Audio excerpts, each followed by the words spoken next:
بہت سارے فون مسلسل اس دن سے لے کے آج تک مجھے اہل سنت و جماعت کے ہمدرد، محبت کرنے والے کارکن، ان میں سے بہت سارے ایسے بھی تھے جو وہاں گالی دینے والے پیر صاحب کے مرید تھے اور ساتھ بیٹھ کے گالیوں پہ سبحان اللہ کہنے والے کے مرید تھے، اور انہوں نے بیعت توڑنے کا اعلان کیا، کسی نے ان سے لا تعلقی کا اعلان کیا، اور یہ سلسلہ ابھی تک چل رہا ہے مسلسل۔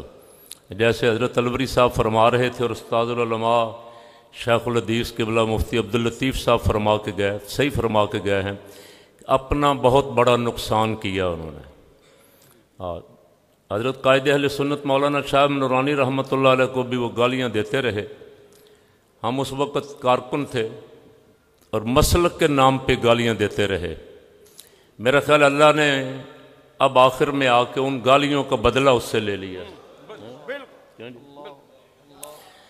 حضرت مولانا شاہ نورانی رحمۃ اللہ علیہ امام برحق تھے، اور الوری صاحب کو پتہ ہے کہ استاد العلماء حضرت مولانا عطا محمد بندیالوی صاحب نے جمعیت علماء پاکستان کی شورا کے اجلاس میں فرمایا تھا کہ یہ اس وقت پوری دنیا اہل سنت کے امام ہیں، جو ان کی معرفت کے بغیر مرے گا، امام کی معرفت کے بغیر وہ جاہلیت کی موت مرے گا۔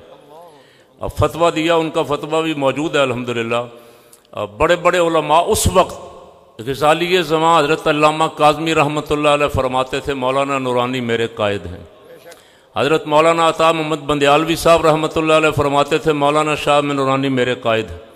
حضرت پیر سید جلال الدین شاہ صاحب بھکھی شریف والی سرکار رحمۃ اللہ علیہ فرماتے تھے مولانا شاہ نورانی میرے قائد ہیں۔ یہاں سید صاحب رحمۃ اللہ علیہ اور بڑے بڑے اکابر، اس وقت جتنے اکابر علماء تھے، مولانا حامد علی خان رحمۃ اللہ علیہ، وہ سب نورانی صاحب رحمۃ اللہ علیہ کی قیادت پہ متفق تھے۔ اس وقت بھی اس شخص نے مولانا شاہ نورانی کو جلسوں میں گالیاں بھی دیں اور کافر کافر کے نعرے بھی لگوائے۔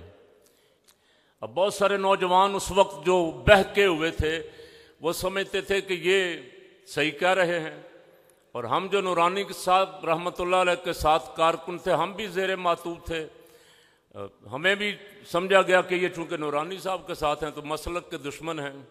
اب مسلک کی دشمنی نورانی صاحب کی کیا تھی؟